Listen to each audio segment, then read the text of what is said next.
The dust had barely settled from the morning stampede when Xander Iverson first saw her fly through the air like something heaven sent, standing atop a galloping paint horse with nothing but balance and nerve keeping her alive. It was August of 1883, and Rock Springs, Wyoming had transformed from its usual mining town bustle into something altogether different. The traveling show had rolled in 3 days prior, bringing with it exotic animals, daring performers, and enough spectacle to draw every soul within 50 miles. Xander had come to town to sell his cattle, not to gawk at circus acts, but when his business concluded early and the crowd's roar pulled him toward the makeshift arena behind the saloon, he found himself unable to look away from the woman in fringed buckskin standing impossibly still on a horse moving at full gallop. She was unlike anyone he had ever seen. Dark hair braided tight against her skull, sun-bronzed skin that spoke of years under the open sky, and a fearlessness in every movement that made his breath catch. When she leaped from one horse to another, the crowd gasped as one, but she landed sure as sunrise, arms spread wide like wings. The performance ended with her sliding beneath the belly of her mount, hanging by one hand and both feet hooked over the horse's back, so close to the churning hooves and Wyoming earth that death seemed to ride alongside her. When she emerged from that final trick and brought her horse to a rearing stop, Xander found himself pushing through the crowd without thinking, drawn forward by something he could not name.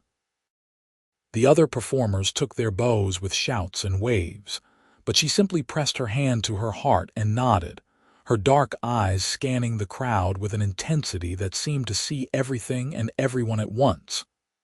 "That is Violet Sinclair," said a voice beside him. Xander turned to find an older man with silver hair and a showman's vest watching him with knowing eyes. The finest trick rider west of the Mississippi, perhaps in all the world. "She is remarkable," Xander managed, still watching as Violet led her horse from the ring, one hand gentle on the paint's neck. "She is also mute," the showman continued. "Has been since she was a child, but you will find she communicates just fine when she wants to." "I am Augustus Kane, proprietor of this traveling exhibition, and you are Xander Iverson.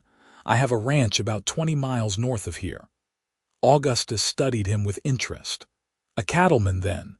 Good, honest work. Tell me, Mr. Iverson, what brings you to linger after the show?"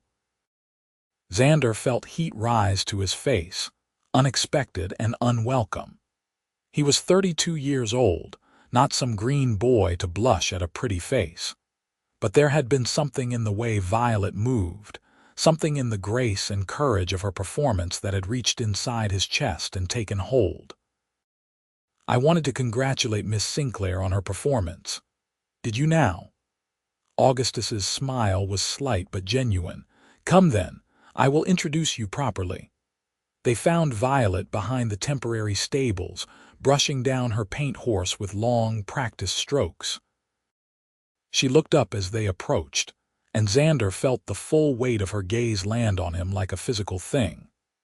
Her eyes were the color of rich earth after rain, brown with hints of green, and they moved over his face with an assessment that seemed to catalog every detail in an instant. "Violet, my dear, this is Mr. Xander Iverson," Augustus said, his voice carrying the practiced projection of a man used to addressing crowds. "He wished to compliment your performance." Violet set down her brush and wiped her hands on her buckskin pants. She was tall for a woman, perhaps 5 feet 8 inches, and carried herself with a straight-backed confidence that came from knowing her own capabilities. When she looked at Xander directly, he saw intelligence and wariness in equal measure. "Miss Sinclair," Xander said, removing his hat. "That was the most incredible display of horsemanship I have ever witnessed. I have been working with horses my entire life, and I have never seen anything like what you just did." She watched his mouth as he spoke, and he realized she was reading his lips. When he finished, she smiled, a small curve of her mouth that transformed her face from merely striking to genuinely beautiful. Then she pressed both hands to her heart and bowed slightly, the same gesture she had made in the ring. "She thanks you," Augustus translated, though Xander thought he understood well enough. Violet turned to Augustus and began moving her hands in rapid, complex patterns. Sign language, Xander realized, though he knew none of the symbols. Augustus watched attentively, nodding along. "She says that you have kind eyes for a cattleman," Augustus said with a slight laugh. "And she asks if you treat your horses with the same respect you show to strangers." "I do my best," Xander replied, addressing his words to Violet rather than the showman. "A horse that trusts you will work twice as hard as one driven by fear. That is what my father taught me, and I have found it true every day since."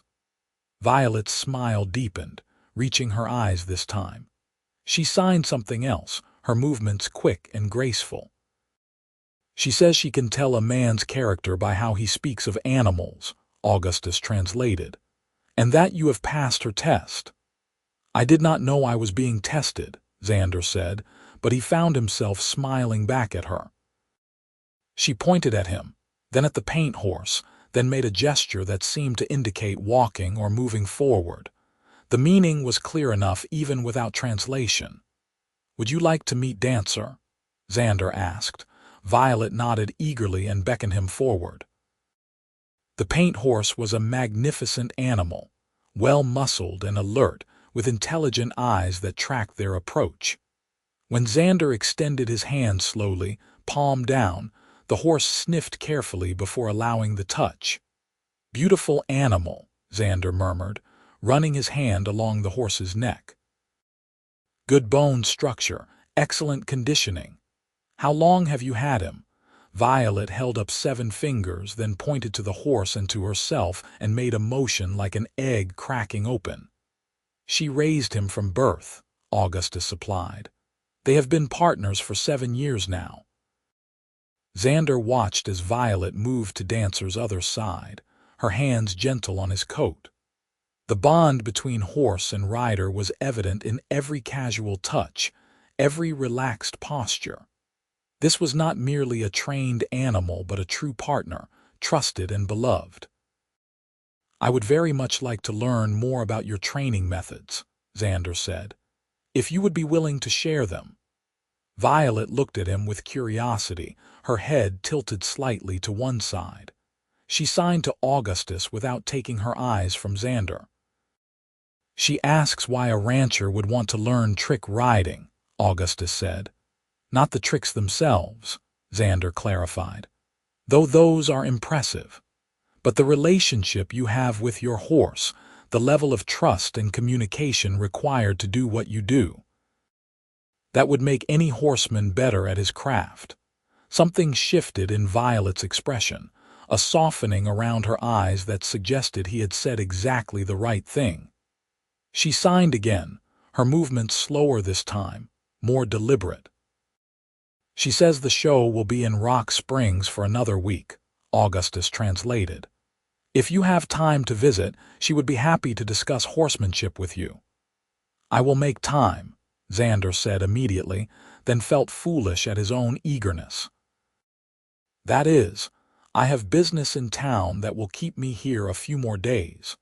I would be honored to continue this conversation." Violet extended her hand in the manner of men conducting business, and Xander took it without hesitation.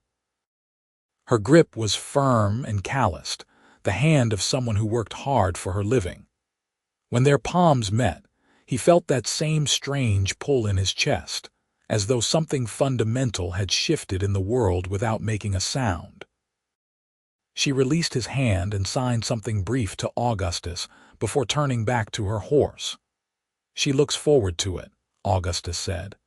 "Now, if you will excuse us, Mr. Iverson, we have preparations for the evening show, but please do visit tomorrow. Morning is best before the heat becomes oppressive." Xander replaced his hat and nodded to them both. "Tomorrow morning, then. Thank you, Miss Sinclair. Mr. Kane." As he walked back toward the main street, Xander found his mind racing. He had come to Rock Springs to sell cattle, to conduct the same business he had managed a dozen times before. He had not expected to find himself captivated by a woman who spoke without words, who flew through the air with more courage than most men could muster with both feet on the ground. He had not expected to feel, after years of comfortable bachelorhood, the stirring of something that felt dangerously close to infatuation. His hotel room was sparse but clean, and he lay on the narrow bed that night staring at the ceiling, unable to quiet his thoughts. Violet's face kept appearing in his mind, not the daring performer but the gentle woman brushing her horse, the quick intelligence in her eyes when she assessed him, the small smile that had transformed her features. He wondered what her voice might have sounded like, then immediately felt ashamed of the thought. She did not need a voice to be complete. She had commanded that entire crowd's attention with nothing but her skill and presence. Sleep came late, and when he woke the next morning, Xander found himself dressing with more care than usual, checking his reflection in the small mirror and smoothing his hair before catching himself and feeling ridiculous. He was a grown man, a successful rancher, not some love-struck boy. Yet he could not seem to control the quickening of his pulse as he made his way to the show's encampment. The morning sun was already warm, promising a hot afternoon ahead. The show grounds were quieter now, with most of the performers still sleeping after their late night. Xander found Violet in the makeshift corral, working with a young sorrel horse that shied nervously at every movement. She saw him approach and raised one hand in greeting, then turned back to the horse. Xander leaned against the fence and watched, fascinated by her patience. She made no sudden moves, spoke no words of encouragement or command, yet gradually the horse began to calm. She used her hands to communicate, gentle touches and firm pressure in turn, guiding without forcing. After perhaps 20 minutes, the sorrel allowed her to approach fully and place a halter over its head. Only then did Violet turn to Xander with a smile that suggested both triumph and satisfaction. "That was masterful," Xander said as she approached the fence. "Is that horse new to the show?" Violet nodded and signed something elaborate. Without Augustus present, Xander found himself at a loss. "I am sorry," he said. "I do not understand sign language." Violet's expression showed no disappointment, only acceptance. She looked around the area, then spotted a patch of dirt that had been smoothed by foot traffic. Kneeling, she began to draw with her finger. First a horse, then a sad face, then bars like a cage, then an X through the bars, and finally a happy face. "You rescued this horse from someone who mistreated it," Xander guessed. Violet's face lit up and she nodded vigorously. She stood and made a motion like someone raising a whip, then shook her head fiercely and made an X with her forearms. "No more of that," Xander said softly. "He is safe with you now." She smiled again and this time reached out to touch his arm briefly, a gesture of gratitude or connection. The touch lasted only a moment, but Xander felt its warmth long after she had withdrawn. They spent the morning together, mostly in comfortable silence. Violet showed him how she worked with her horses, the subtle cues she used to communicate. She demonstrated how the slightest shift of weight could signal a turn, how a gentle pressure from her calf could increase speed, how trust was built through consistency and kindness rather than dominance and force. Xander found himself telling her about his ranch, describing the work in detail, even though he could not be certain how much she understood. But she watched his face intently as he spoke, and her expressions suggested comprehension. She asked questions through gesture and drawing, and he found their wordless communication strangely natural. When Augustus appeared near noon, he found them sitting together on the corral fence, Violet eating an apple and Xander describing his plans for expanding his herd. "Ah, Mr. Iverson," Augustus said with that knowing smile. "I see you have returned." "Good morning, Mr. Kane," Xander replied, feeling oddly as though he had been caught doing something improper, though they had been in plain sight the entire time. Violet signed something to Augustus, her movements animated. "She says you are a natural student and have excellent instincts with horses," Augustus translated. "High praise indeed. Violet does not suffer fools, particularly where animals are concerned." "I have learned more this morning than in months of working alone," Xander said honestly. "Miss Sinclair is an exceptional teacher." "She is exceptional in many ways," Augustus agreed. "Now, I hate to interrupt, but we have rehearsal for a new act. Violet, my dear, are you ready?" Violet nodded and hopped down from the fence with easy grace. She looked at Xander and pointed to him, then to herself, then held up 2 fingers and pointed at the sun's position in the sky. "Tomorrow, same time," Xander interpreted. She nodded and waved before heading toward the main tent with Augustus. Xander watched her go, already anticipating their next meeting with an eagerness that should have alarmed him, but instead felt simply right. The week passed in a blur of mornings spent at the show grounds and afternoons, handling his business in town. Xander found excuses to extend his stay, arranging for additional supplies to be purchased, meeting with other ranchers about potential partnerships, anything to justify remaining in Rock Springs. Each dawn found him at the corral, and each morning Violet greeted him with a smile that grew warmer and more welcoming. They developed their own language, a combination of gestures, drawings, and shared understanding. Xander learned to read the subtle expressions that crossed her face, the slight narrowing of her eyes that meant concentration, the way her mouth quirked when she was amused, the softening of her features when she was pleased. She, in turn, seemed to anticipate his questions before he asked them, responding to the thoughts behind his words rather than just their surface meaning. On the 5th morning, Xander brought her a gift. It was simple, a new currycomb with fine bristles he had noticed in the general store, but when he presented it to her, Violet's eyes grew bright with emotion. She signed rapidly to Augustus, who had become accustomed to serving as their interpreter during these morning sessions. "She says it is beautiful and that you have a generous heart," Augustus translated. Then he added, his voice gentler than usual, "and that she has never received such a thoughtful gift from someone who barely knows her." "I would like to know her better," Xander said, still looking at Violet. "If she would allow it." Augustus did not translate this, but Violet had been watching Xander's lips. She understood. Color rose in her cheeks and she pressed the currycomb to her chest before signing a response. "She says she would like that as well," Augustus said quietly. "Very much."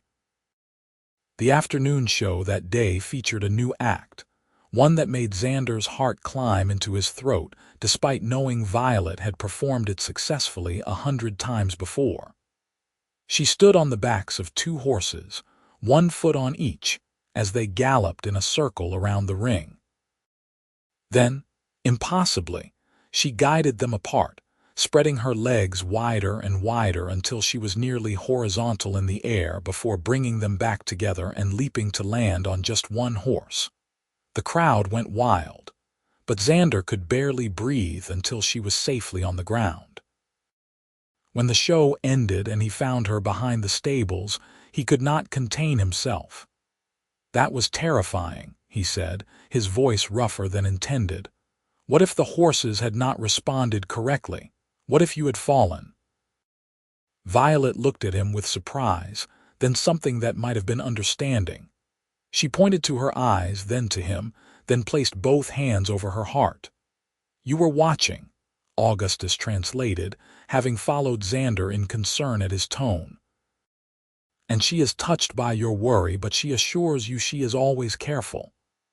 "There is being careful and there is risking your life for entertainment," Xander said, his fear manifesting as anger. "Is it worth it?" Violet's expression hardened. She signed sharply, her movements cutting the air.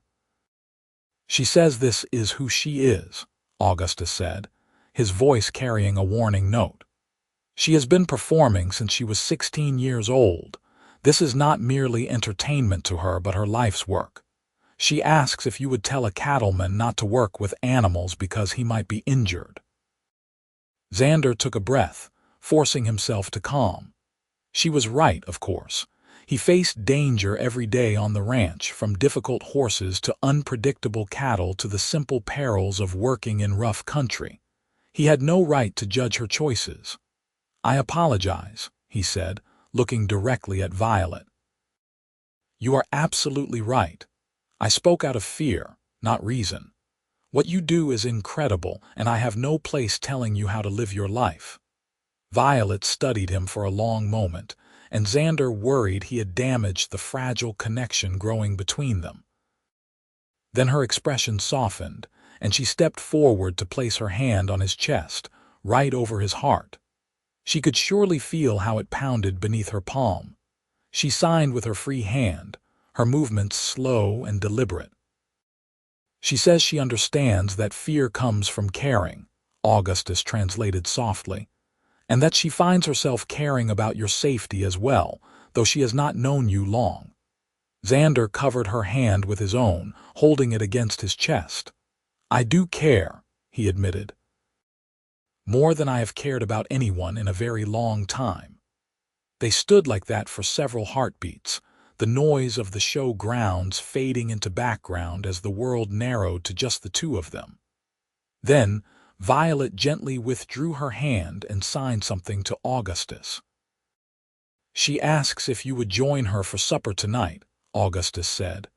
"A proper meal, not just morning visits at the corral." "I would be honored," Xander replied immediately. That evening marked a turning point. They ate together in Augustus's private wagon, which was larger and more comfortable than Xander had expected, with red velvet curtains and polished wood furnishings that spoke of years of traveling in style. The meal was simple but well prepared, and Augustus proved to be an excellent conversationalist, drawing out stories from Xander's past while Violet listened intently, her eyes never leaving Xander's face. When Augustus retired early with a transparent excuse about needing to review accounts, Xander and Violet were left alone. The wagon's interior glowed with lamplight, warm and intimate. Violet gestured for Xander to sit on the small sofa while she poured coffee from a pot on the small stove. When she handed him the cup, their fingers brushed, and Xander saw awareness flicker in her eyes. She sat beside him, closer than strictly proper, and turned to face him with an expression of inquiry. "Will you tell me your story?" Xander asked. "How you came to be here doing what you do?" Violet nodded and began to sign. Without Augustus to translate, Xander could not understand the individual words, but he watched her hands move and her face transform as she told her tale.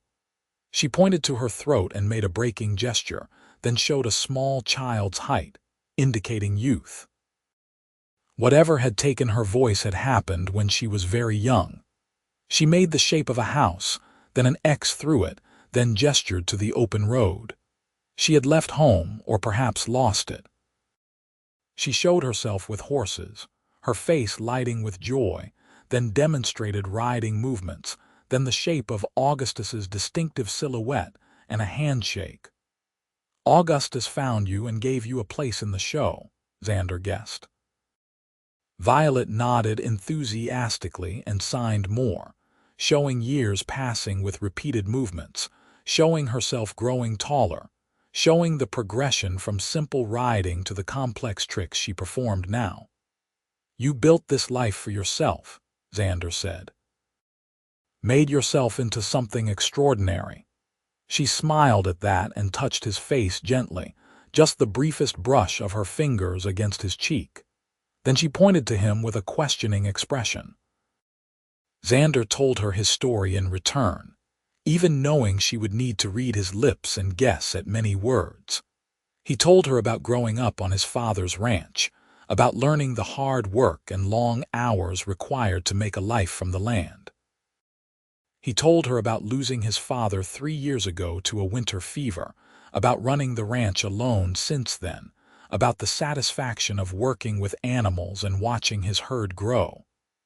It is a good life, he said, but it has been lonely. I never realized how lonely until this week. Violet reached out and took his hand, lacing her fingers through his. The gesture was simple but intimate, an acknowledgement of the connection growing between them. They sat like that in comfortable silence, the night deepening outside while the lamp burned low inside. When Xander finally rose to leave, walking back to his hotel through the quiet streets of Rock Springs, he knew with absolute certainty that something profound had happened. He had fallen in love, swift and sure as a river in flood season, and the knowledge terrified and exhilarated him in equal measure. The next morning brought rain, unusual for Wyoming in August but welcome in its way. Xander arrived at the show grounds with his jacket collar turned up against the drizzle and found Violet in the stable tent, working with Dancer. The paint horse's coat was darkened with moisture, suggesting they had been out in the weather. When Violet saw Xander, her face broke into a smile that made the gray morning seem suddenly bright. She finished wiping down her horse and came to meet him, seemingly unconcerned about the rain. Without Augustus present, and the rain making it difficult to draw in the dirt, they were limited to the simplest communication. But Violet took his hand and led him to a covered area where supplies were stored, creating a dry space sheltered from the weather. She gestured for him to sit on a barrel, then settled herself on another facing him. She pointed to her chest, then to him, then made a questioning gesture with her hands spread. "Are you asking what I am thinking?" Xander interpreted. She nodded. "I am thinking that I do not want to leave Rock Springs when the week ends," he said honestly. "I am thinking that I want to continue seeing you, getting to know you, but I do not know how that would be possible when you travel with the show." Violet's expression grew serious. She pointed to herself, then made a walking motion with her fingers, then pointed in the direction of his ranch. "You could come to the ranch." Xander felt his heart leap at the suggestion, then immediately worried about presuming too much. "But your work is here with the show. I would never ask you to give that up." She shook her head firmly and signed something complex, clearly frustrated by her inability to explain fully. She tried again, showing the show leaving, herself staying, then pointed at him and made a heart shape with her hands. "You would consider staying." Xander hardly dared believe it. "Violet, we have only known each other a week. I would not ask you to give up your life for someone you barely know." She stood and moved closer to him, close enough that he had to tilt his head back to maintain eye contact. Then she took his face in both hands and looked at him with such intensity that he could not have looked away if he tried. Her eyes said everything her voice could not, spoke volumes in the language of emotion and connection that transcended words. In her gaze he saw recognition, as though she had been searching for something and finally found it.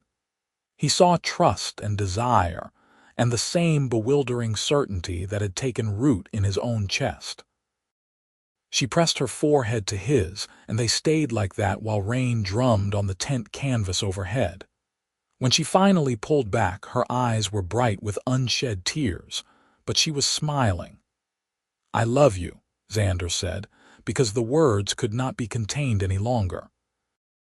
"I know it is impossibly fast and perhaps foolish, but I love you." Violet's breath caught, and the tears spilled over. But she was nodding, and she took his hand and pressed it over her heart so he could feel it racing. Then she took his other hand and spelled something against his palm with her finger. The letters moved slowly enough for him to follow. I-L-O-V-E-Y-O-U. Xander pulled her close and held her, feeling her arms wrap around him in return. They stood like that for a long time, two people who had found in each other something neither had known they were seeking. When Augustus found them later, they were still in each other's arms. The showman's expression was knowing but kind. "I see you two have reached an understanding," he said. Violet released Xander reluctantly and turned to sign rapidly to Augustus, her movements passionate and urgent. Augustus listened, nodding occasionally, his expression growing more somber. When she finished, he sighed deeply. "Violet says she wishes to leave the show and go with you to your ranch," he told Xander. "She says she has been thinking about settling down for some time, that the traveling life grows harder each year. She says she loves performing but loves the idea of a home and family more." "I would give her both," Xander said immediately. "A home and family and horses to work with. The ranch has plenty of room for her to continue training and riding. She would not have to give up what she loves." "It would break my heart to lose her," Augustus said honestly. "She is our star performer and has been like a daughter to me. But I have always known she would not travel forever. If this is what she wants, I will not stand in her way." Violet signed again, more gently this time. "She thanks you for everything you have given her," Augustus translated, his voice thick with emotion. "She says you saved her life when you found her all those years ago, gave her purpose and family when she had neither. She says she will never forget that kindness." Augustus wiped at his eyes unashamedly. "Well then, the show moves on in 3 days. That gives us time to make proper arrangements. Violet, you will need to train someone to take over your acts, at least the simpler ones, and we will need to ensure you have everything you need." The next 3 days passed in a flurry of activity. Violet worked with a younger performer named Mary, teaching her the basics of trick riding. She would not be able to replicate Violet's most daring stunts, but she could provide enough excitement to satisfy audiences until Augustus found a proper replacement. Xander sent word to his ranch foreman, a reliable man named Tom who had worked for Xander's father before him, explaining that he would be returning with a wife and to prepare the house accordingly. The word wife felt presumptuous, but Xander could not imagine any other outcome. He would marry Violet as soon as it could be properly arranged. On the final evening of the show's stay in Rock Springs, Violet gave her farewell performance. Word had spread that this would be her last show, and the crowd was larger than ever, with people standing 3 deep around the makeshift arena. Xander watched from the front, his heart in his throat as it had been every time he saw her perform. She was magnificent. She pushed herself harder than ever before, executing tricks with a fearless precision that left the audience breathless. For her finale, she stood on Dancer's back as he galloped full speed around the ring, then dove forward into a handstand, balancing impossibly on her palms while the horse continued at a full run. The crowd erupted in applause and cheers, many people on their feet. When she dismounted and took her bow, pressing her hand to her heart in that characteristic gesture, there were tears on many faces. Augustus presented her with a bouquet of wildflowers someone had gathered from the surrounding hills, and she held them close while the applause continued. Afterward, there was a celebration among the performers. They gathered in the large common tent, sharing food and drink and stories. Violet moved among them, signing her goodbyes, embracing people who had been her family for years.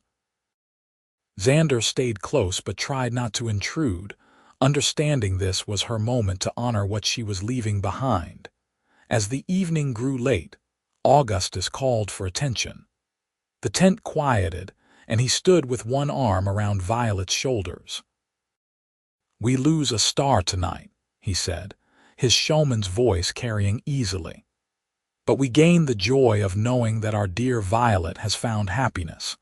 She came to us a frightened girl with nothing but her courage and a way with horses. She leaves us a woman who has brought wonder to thousands and who carries with her the love and respect of everyone here." The performers applauded, and several called out well wishes. Augustus continued, "To Mr. Xander Iverson, I say this: you are taking someone precious. Care for her as we have, treasure her as she deserves, and you will find yourself richer than any man alive." "I will," Xander promised, his voice firm. "I swear it."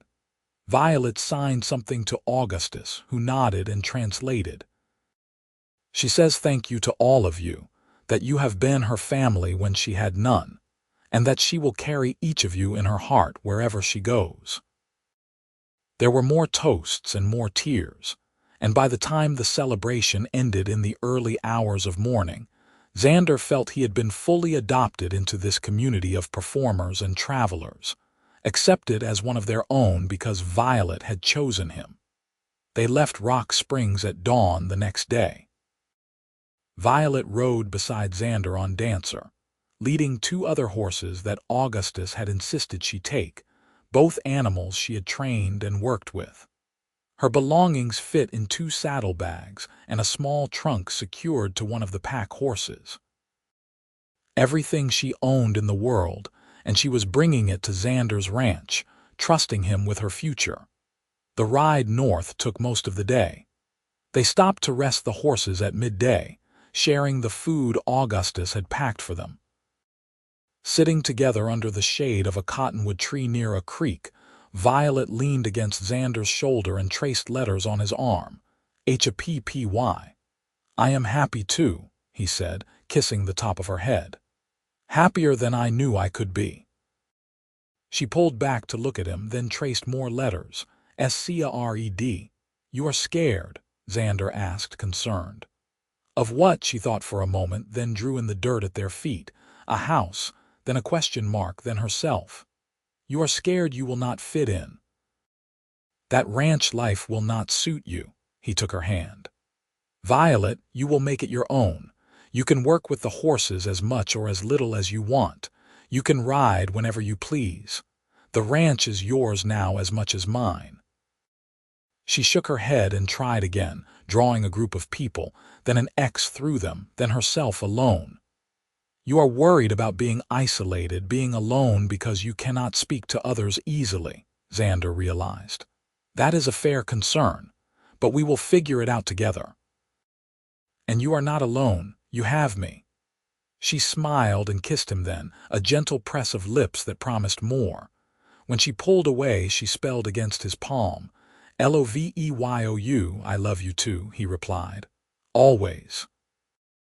They reached the ranch as the sun was setting, painting the sky in shades of orange and pink. The house was modest, a solid 2-story structure his father had built, with a wide porch and a view of the surrounding grasslands that stretched to the mountains in the distance. The barn and outbuildings were well maintained, and the corral held a dozen horses that lifted their heads at the sound of approaching hooves. Tom emerged from the barn, a man in his 50s with gray threading his beard, and the bow-legged walk of someone who had spent most of his life on horseback. Behind him came his wife, Sarah, who served as the ranch's cook and housekeeper. "Welcome back, boss," Tom said, then nodded respectfully to Violet. "Madam." "Tom, Sarah, this is Violet Sinclair," Xander said, dismounting and moving to help Violet down from Dancer. "She will be staying here at the ranch. I hope to make her my wife as soon as we can arrange it properly." Sarah's weathered face broke into a warm smile. "How wonderful! Welcome, dear. We have prepared a room for you, and there is supper waiting whenever you are ready." Violet smiled and pressed her hand to her heart in thanks. Then she signed, though she knew they would not understand. "Violet does not speak," Xander explained gently. She was born mute, but she communicates very well through gestures and writing. I hope you will both make an effort to help her feel welcome. Of course, Sarah said immediately. We will sort it out just fine, do not you worry. Tom was studying Violet with interest. Are you the trick rider from the show in Rock Springs? My nephew went and would not stop talking about the woman who could stand on a galloping horse. Violet nodded, her eyes bright with pleasure at being recognized. Well then, I expect you will put our horses through their paces, Tom said with a grin. Some of them could use a bit of advanced training if you are willing. Violet nodded enthusiastically and gestured toward the corral with a questioning look. Tomorrow, Xander said, placing a gentle hand on her back. Tonight we eat and rest. It has been a long day. The house was clean and comfortable inside, smelling of fresh bread, and the wildflowers Sarah had placed in vases around the main room. She showed Violet to a bedroom on the second floor, a nice room with a large window overlooking the eastern pastures. I've put you in the guest room for propriety's sake, Sarah said, looking between Violet and Xander with knowing eyes. But I expect we will be arranging a wedding soon enough, and then you can move into the master bedroom where you belong. Xander felt heat rise in his face, but Violet just smiled and nodded, seemingly untroubled by the implication. Supper was a hearty meal of beef stew and fresh bread, eaten at the large kitchen table with Tom and Sarah. The conversation flowed easily, with Xander explaining Violet's background and her years with the traveling show. Violet contributed by nodding or shaking her head, and occasionally getting up to demonstrate something with gestures when words failed. We will need to work out a better system for communication, Xander said. I know some basic signs now, but not enough, and Violet can write, but that is slow for everyday conversation. One of my cousins went deaf from scarlet fever, Sarah said thoughtfully. The family developed their own set of signs for common things. Perhaps we could do something similar here. Violet brightened at this suggestion and nodded eagerly. She stood and began pointing to objects around the kitchen, making simple gestures for each.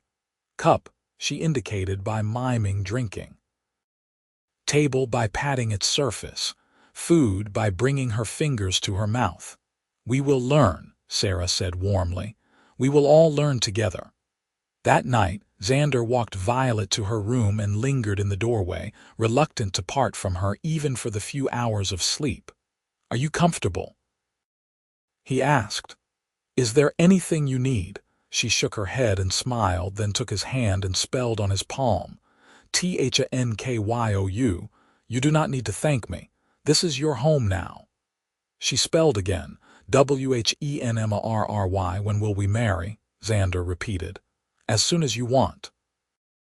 We can ride into town next week and speak to the minister. Unless you want something more elaborate. She shook her head firmly and held up one hand with fingers spread, then removed one finger. 4 weeks, maybe. Then she pointed to herself and made a gesture like opening a book. You want 4 weeks to learn to know the ranch and settle in before we marry, Xander guessed.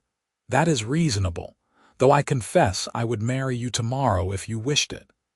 She smiled and stood on her toes to kiss his cheek, then gently pushed him toward the door.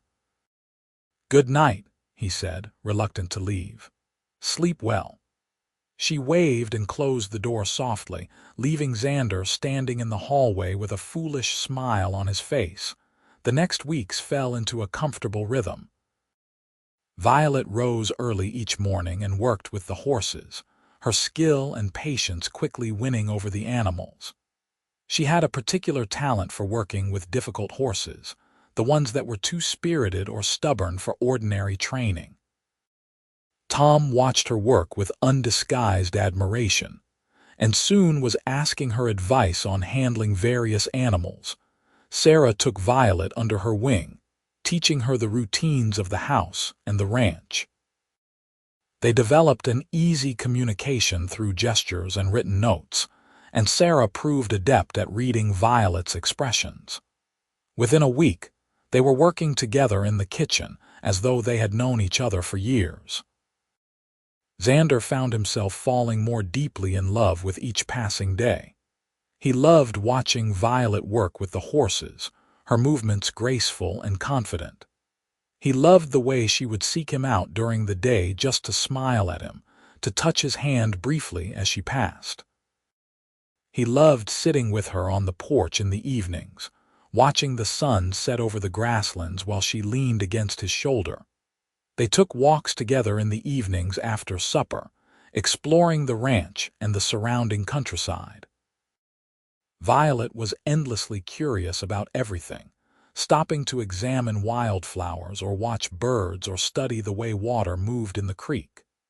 She had a naturalist's eye for detail and an appreciation for beauty that made Xander see his familiar landscape with fresh wonder. One evening, about 3 weeks after her arrival, they walked to a high point on the ranch property that offered a view in all directions. The sun was setting, and the sky was ablaze with color. Violet stood at the edge of the overlook, her hair loose around her shoulders, and spread her arms as though embracing the entire vista. When she turned to Xander, her face was radiant with joy. She signed something elaborate, her movements flowing and expressive. "I wish I understood," Xander said with frustration. "I can see that you are saying something important." Violet thought for a moment, then knelt and began drawing in the dirt. She drew a bird in a cage, then the same bird flying free, then the bird finding a nest in a tree, then drawing a heart around the nest. "You were trapped before, and now you are free," Xander interpreted. "And you have found a home, is that it?" She nodded enthusiastically and added one more element to her drawing, 2 birds in the nest instead of 1. "We have found a home together," Xander said, his voice rough with emotion. "Oh, Violet, I promise you will never be caged again. I promise to give you a life where you can fly as high and as far as you want." She stood and threw her arms around him, holding him tight. Xander buried his face in her hair, breathing in the scent of sunshine and sage that seemed to cling to her. When she pulled back enough to look at him, her eyes were wet with tears, but she was smiling. She spelled against his chest, "M-A-R-R-Y-M-E. "You are asking me to marry you," Xander laughed with delight. "I thought that was supposed to be my job." She made an exaggerated shrugging gesture, her eyes sparkling with humor. "Yes," Xander said, cupping her face in his hands. "Yes, I will marry you, tomorrow if you want, today, right now, if a minister could be found." She kissed him then, deeper than before, with a passion that made his blood sing. When they finally broke apart, both breathing hard, the sun had fully set, and the first stars were appearing overhead. They walked back to the house hand in hand, and Xander immediately sought out Sarah to share the news. "About time," she said with a knowing smile. "That girl has been ready to marry you since the day she arrived. I will help her prepare, and we will have a proper celebration." The wedding was arranged for the following Saturday, giving them just enough time to ride into town and speak to the minister, to purchase a dress for Violet and new clothes for Xander, and to invite the few neighbors close enough to attend on short notice. The ceremony was held on the ranch, on that same overlook where Violet had proposed. The minister was a kind man named Reverend Walsh, who did not seem troubled by Violet's inability to speak her vows aloud. Instead, Violet signed her promises while Xander translated, and the minister accepted this as binding. "Do you, Violet Sinclair, take this man to be your lawfully wedded husband, to have and to hold from this day forward, for better or worse, for richer or poorer, in sickness and in health, until death do you part?" Violet signed clearly, her hands steady and sure, and Xander spoke for her. "I do."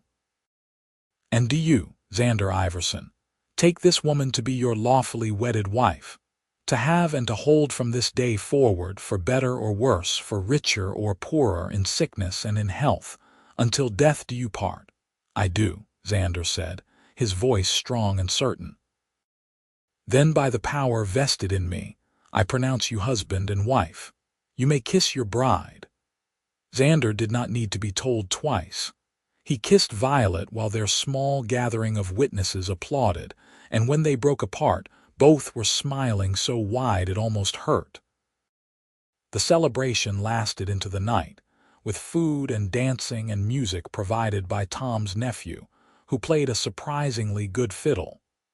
Violet could not hear the music in the traditional sense, but she could feel its rhythm, and Xander discovered she was an excellent dancer. They spun together under the stars while their neighbors clapped and cheered. Later, when the guests had departed and Tom and Sarah had discreetly retired to their cabin, Xander carried Violet across the threshold of the house and up the stairs to the master bedroom. She laughed silently at the traditional gesture, her eyes shining with happiness. Their wedding night was tender and passionate, a discovery of each other that needed no words. Violet communicated through touch and expression, through the language of the body that transcended speech. Afterward, lying tangled together in the darkness, Xander held her close and marveled at the sudden, miraculous change in his life. "I love you," he whispered against her hair, knowing she could not hear but needing to say it anyway. She stirred and found his hand, spelling against his palm. "Loveyoumore, impossible," he said, squeezing her gently. "But I will let you believe it." The months that followed were the happiest of Xander's life. Violet threw herself into ranch life, with the same fearless dedication she had brought to trick riding.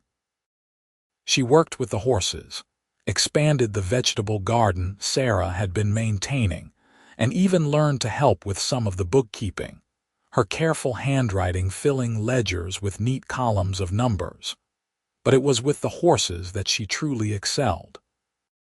Word spread quickly about her abilities, and ranchers from neighboring properties began bringing their problem horses to the Iverson ranch. Violet would work with them patiently, sometimes for days or weeks, until the wildness became willing partnership. She never broke a horse's spirit, only refined it, channeling their energy into cooperation rather than conflict. By spring of 1884, they had established a small but thriving horse training business alongside the cattle operation. Xander built a larger covered arena where Violet could work in any weather, and purchased several young horses specifically for her to train and sell. In May, Violet began experiencing morning sickness. Sarah noticed first, watching Violet turn green at the smell of frying bacon one morning. "Child," Sarah said gently, "I think you might be expecting." Violet's eyes went wide, one hand moving instinctively to her stomach. She looked at Sarah with a mixture of fear and hope. "It is a blessing," Sarah assured her, "a wonderful blessing, though the next few months may not feel wonderful. Come, sit down. I will make you some tea that helps with the nausea." When Xander came in from the morning's work, he found Violet sitting at the kitchen table looking pale but radiant. She stood as soon as she saw him and took his hand, placing it on her still, flat stomach. It took him a moment to understand, and then wonder and joy flooded through him. "A baby! We are going to have a baby," she nodded, her eyes bright with tears, and threw her arms around him. "I am going to be a father," Xander said, his voice choked with emotion. "We are going to be parents." The pregnancy was not easy. Violet suffered from severe morning sickness for the first few months, and the heat of summer made her uncomfortable and exhausted. But she bore it all with characteristic determination, never complaining even when Xander could see she was miserable. He tried to get her to rest more, to stop working with the horses, but she refused. She was more careful, avoiding the most dangerous work, but she continued training and riding until her growing belly made mounting difficult. Even then, she worked with horses from the ground, her gentle touch and patient presence as effective as ever. In December, with the Wyoming winter fully upon them, Violet's labor began. Sarah had arranged for a midwife from town to stay at the ranch for the final weeks of pregnancy, and the woman proved her worth during the long, difficult labor. Xander paced downstairs for hours, unable to bear being in the room but unable to stray far.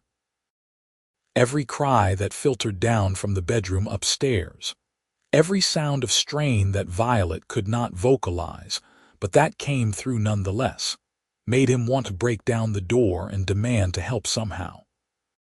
Finally, near dawn on a cold December morning, he heard the unmistakable wail of a newborn baby.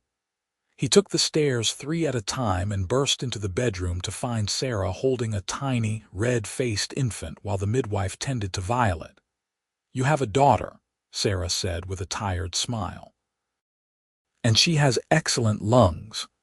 Xander's eyes went immediately to Violet, who lay propped against pillows, her hair dark with sweat and her face exhausted but glowing with joy. When she saw him, she smiled and reached out one hand. He went to her immediately, taking her hand and kissing her forehead, her cheeks, her lips. "You are amazing. You are the strongest person I have ever known." She squeezed his hand and pointed at the baby, whom Sarah was carefully wrapping in soft blankets. "Would you like to meet your daughter, Papa?" Sarah asked. Xander accepted the tiny bundle with shaking hands, terrified he might drop her or hold her wrong.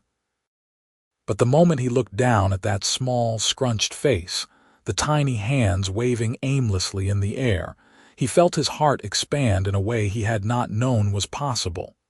"She is perfect," he breathed. "She is absolutely perfect." He brought the baby to Violet, settling the infant carefully into her mother's arms. Violet looked down at their daughter with such love that Xander felt tears sting his eyes.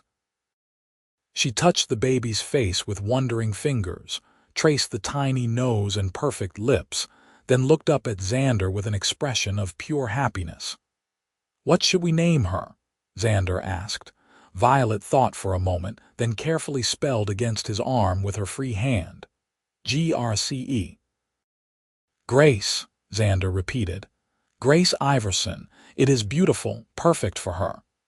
Little Grace proved to be a healthy, vocal baby who filled the house with her cries and coos.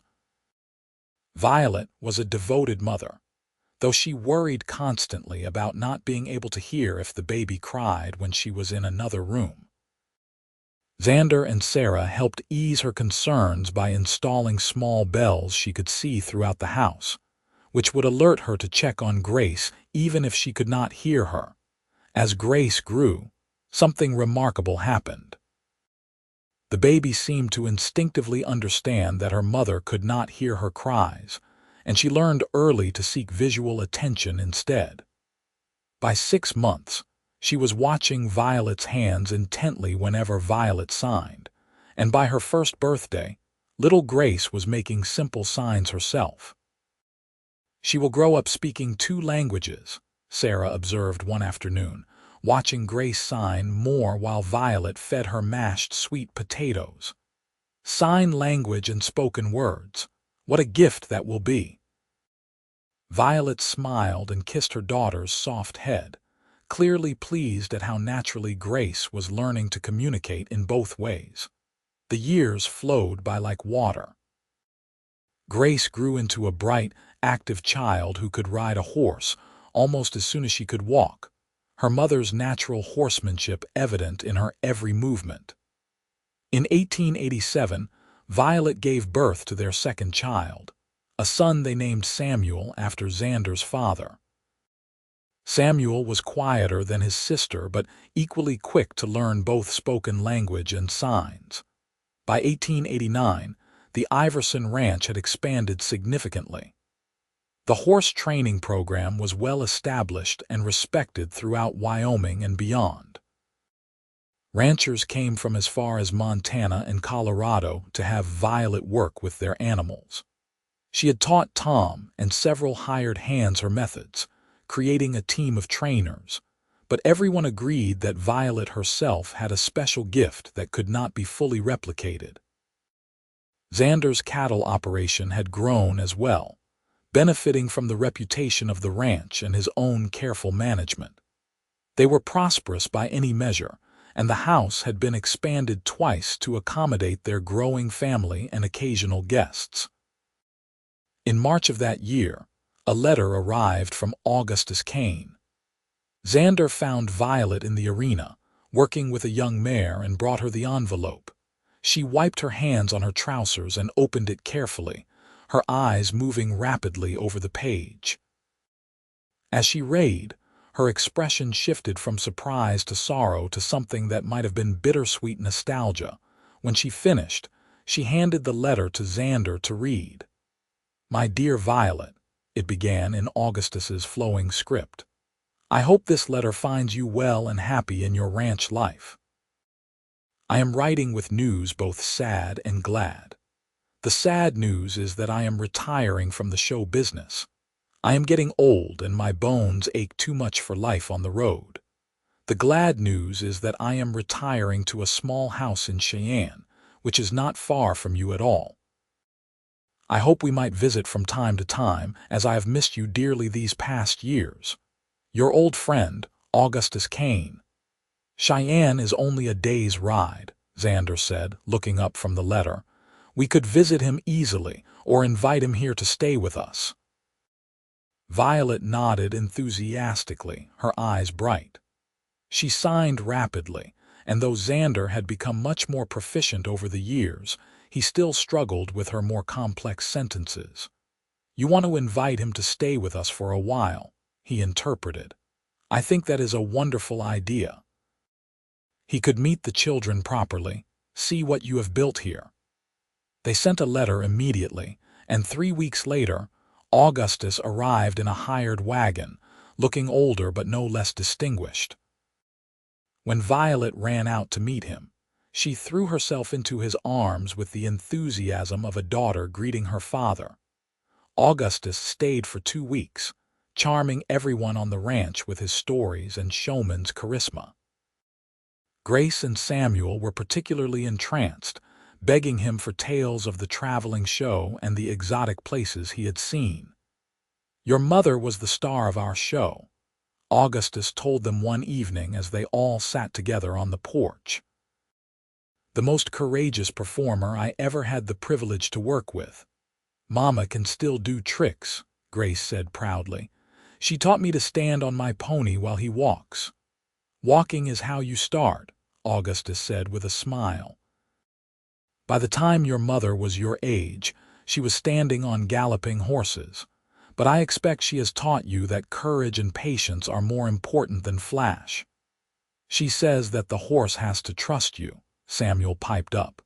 "That if you are afraid, the horse will be afraid too." "Your mother is very wise," Augustus said, looking at Violet with affection. "She always was." On the night before Augustus was to leave, he and Violet sat together alone on the porch, watching the stars come out.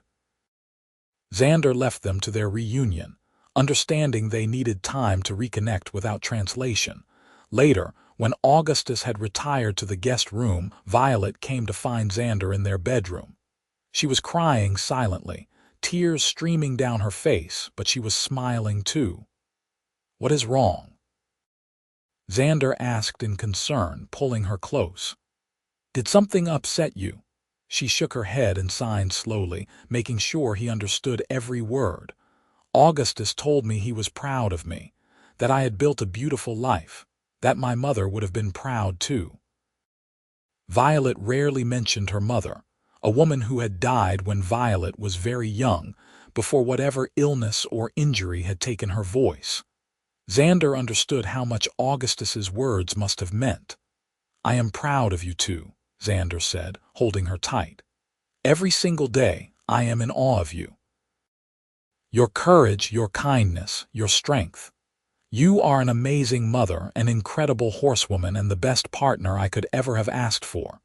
She clung to him, and he felt her tears soak through his shirt. These were good tears, he knew, the release of emotion long held inside. He simply held her and let her cry, offering the comfort of his presence. The years continued to pass peacefully. Grace grew into a skilled rider, though she lacked her mother's fearless daring and was content to excel at more conventional horsemanship. Samuel showed an aptitude for the business side of ranching, keeping records and managing accounts with the same careful attention Violet brought to training. In 1892, Violet gave birth to their third child, another daughter they named Lily. By this time, the entire household was fluent in sign language, and Lily grew up in an environment where signing was as natural as speaking.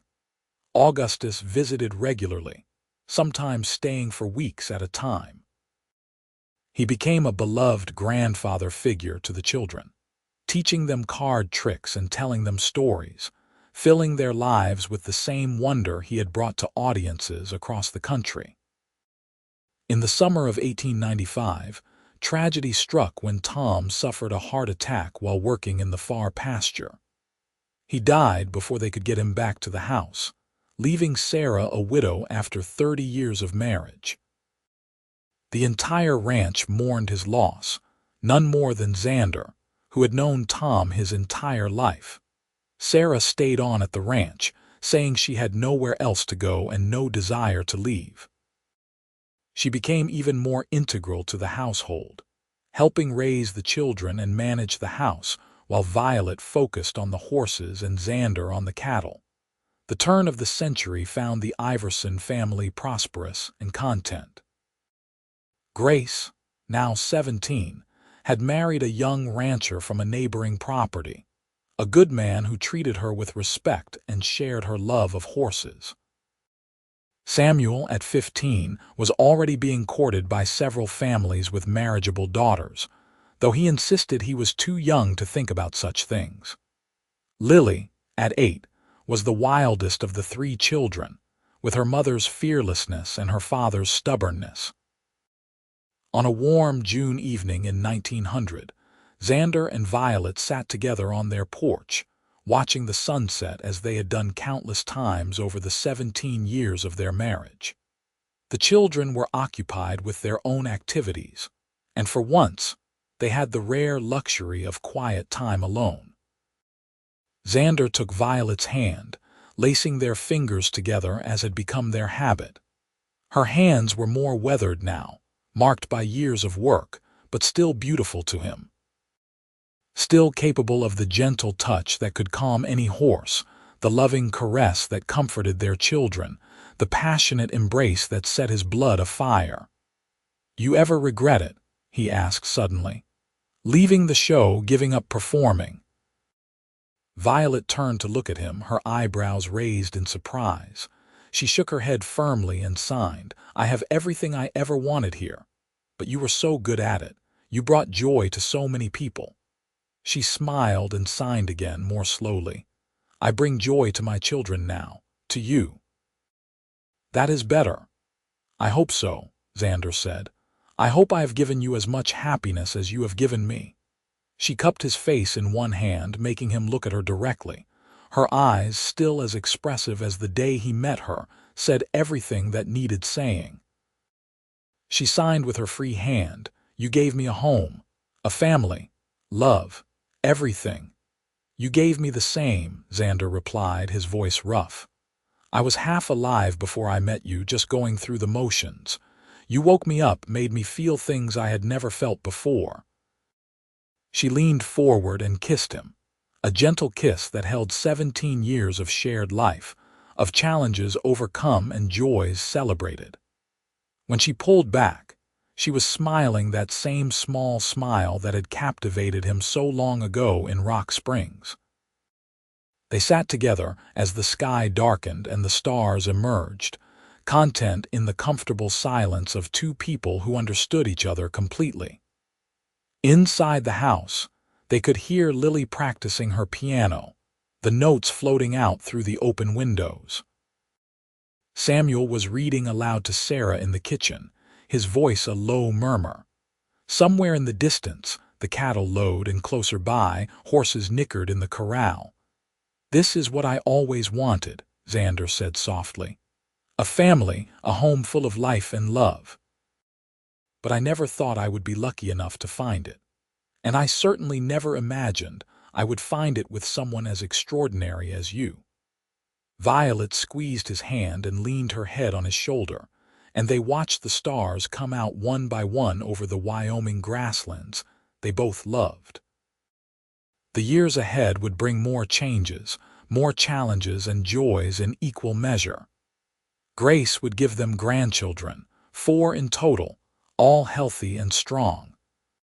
Samuel would eventually marry a schoolteacher from Cheyenne, a woman who learned sign language before she even met Violet to show her respect. Lily would follow in her mother's footsteps, becoming a renowned horse trainer in her own right, and eventually taking over that aspect of the ranch business. Augustus would live to be 83, passing peacefully in his sleep in the guest room of the Iverson ranch, surrounded by the family he had helped create by giving a young mute girl a chance all those years ago. They buried him on the ranch, under a cottonwood tree with a view of the mountains, and Violet planted wildflowers on his grave every spring. But all of that was still to come. On this June evening in 1900, Xander and Violet sat together in the peaceful twilight, two people who had found each other against all odds and built a life filled with love and purpose. They did not need words to communicate their contentment, their gratitude for the years they had shared and the years still to come. Violet's eyes said everything, as they always had, speaking volumes in the language that only Xander fully understood. As the last light faded from the sky and the night birds began their songs, Xander pulled Violet closer and pressed a kiss to her temple. "I love you," he whispered. She turned her face up to his, and in the starlight he saw her lips form the words, "I love you too." They rose together and went into the house, hand in hand, ready to face whatever the future might bring, secure in the knowledge that they would face it together. The cowboy and the mute trick rider, bound by a love that had proven stronger than any obstacle, deeper than any silence, and more enduring than time itself. The house settled into nighttime quiet, lamps being extinguished one by one. Sarah locked the front door, Samuel closed his book, Lily played one last gentle melody before closing the piano lid. Outside, the horses dozed in the corral, and the cattle bedded down in the pastures. The ranch slept under the vast Wyoming sky, a place of hard work and honest living, of family bonds and lasting love. And in the master bedroom, Xander held Violet close as they drifted off to sleep, grateful beyond measure for the chance encounter in Rock Springs 17 years ago that had changed both their lives forever. Two souls who had found in each other exactly what they needed, who had built from nothing a legacy of love that would endure for generations. The Wild West was changing, slowly but surely. Towns were growing, railroads spreading, the frontier shrinking. But here on the Iverson Ranch, some things remained timeless. The bond between horse and rider, the value of hard work and honest dealing, the power of love to overcome any obstacle. Violet had come to this place as a stranger, a woman without a voice in a world that valued words. She had found acceptance and purpose, had proven that communication went far deeper than speech. Her children and grandchildren would grow up understanding that strength came in many forms, that courage could be silent, that the truest expressions of love often required no words at all. And Xander, who had thought his life was complete before meeting her, had discovered that he had been waiting all along for the woman who could see into his heart without him having to explain. who understood him with a glance, who filled his days with joy and his nights with passion, who had given him a family more wonderful than he had ever dared dream. Their story would be told and retold in the years to come, growing into local legend. The tale of the cowboy who fell for the mute trick rider, whose eyes said more than words ever could. Young people would hear it and believe in the possibility of love at first sight, of connections that transcended ordinary communication, of two people meant to find each other despite the odds. But for Xander and Violet, it was not a legend or a tale. It was simply their life, lived one day at a time, built on mutual respect and deepening affection, weathering storms and celebrating triumphs side by side. As Violet drifted into sleep that night, her last conscious thought was of gratitude. For Augustus, who had given her a chance when she had nothing. For the horses who had been her companions and livelihood. For Sarah and Tom and all the people who had made her feel welcome. For her children, each one precious and perfect. And most of all for Xander, the man who had looked past her inability to speak and seen the woman beneath, who had loved her not despite her silence but inclusive of it, understanding that she was complete exactly as she was. Xander's last thought before sleep was simpler, but no less profound. I am the luckiest man alive.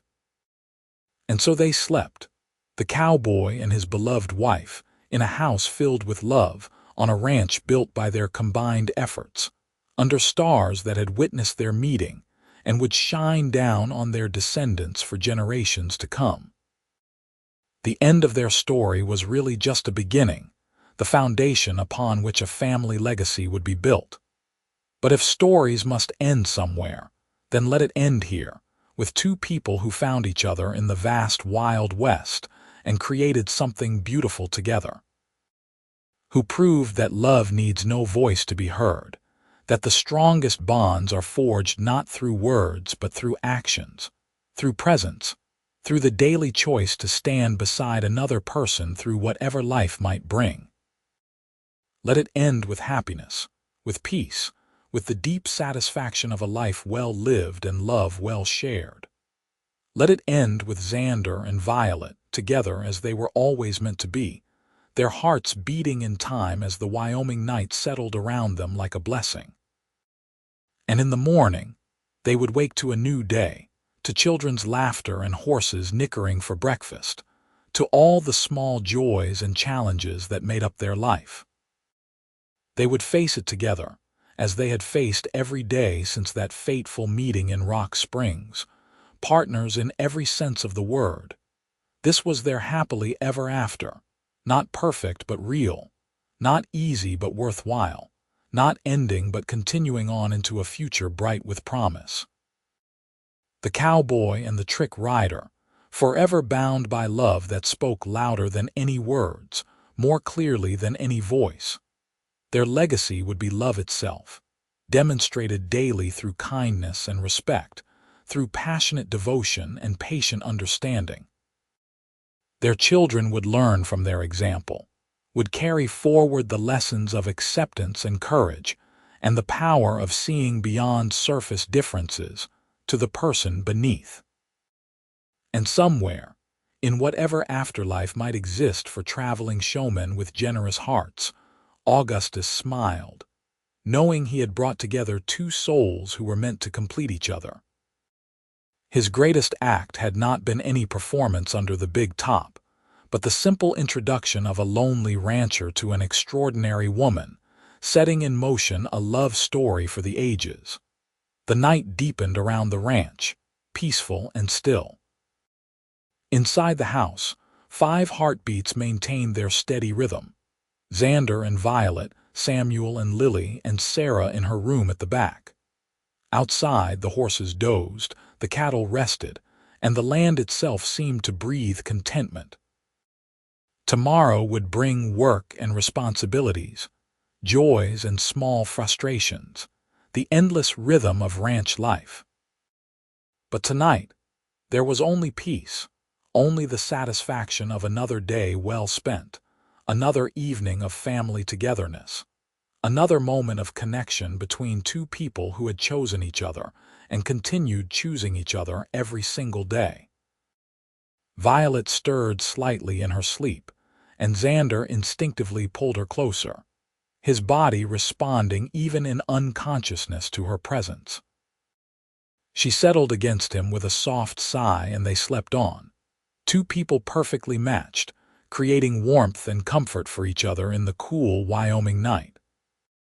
This was love, not as poets described it with flowery words and grand gestures, but as it truly existed in the daily reality of two people building a life together. It was in the morning coffee Xander prepared just the way Violet liked it, in the way she always mended his shirts before he even noticed they were torn.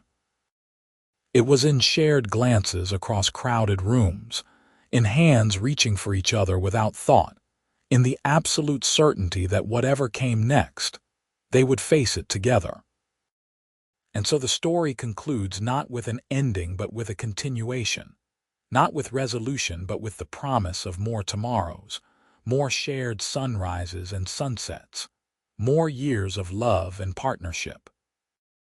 The cowboy and the mute trick rider had found their perfect match, and in doing so, had created a love story that would echo through time, inspiring others to look past surface differences, to value substance over sound, to understand that the truest communication comes from the heart.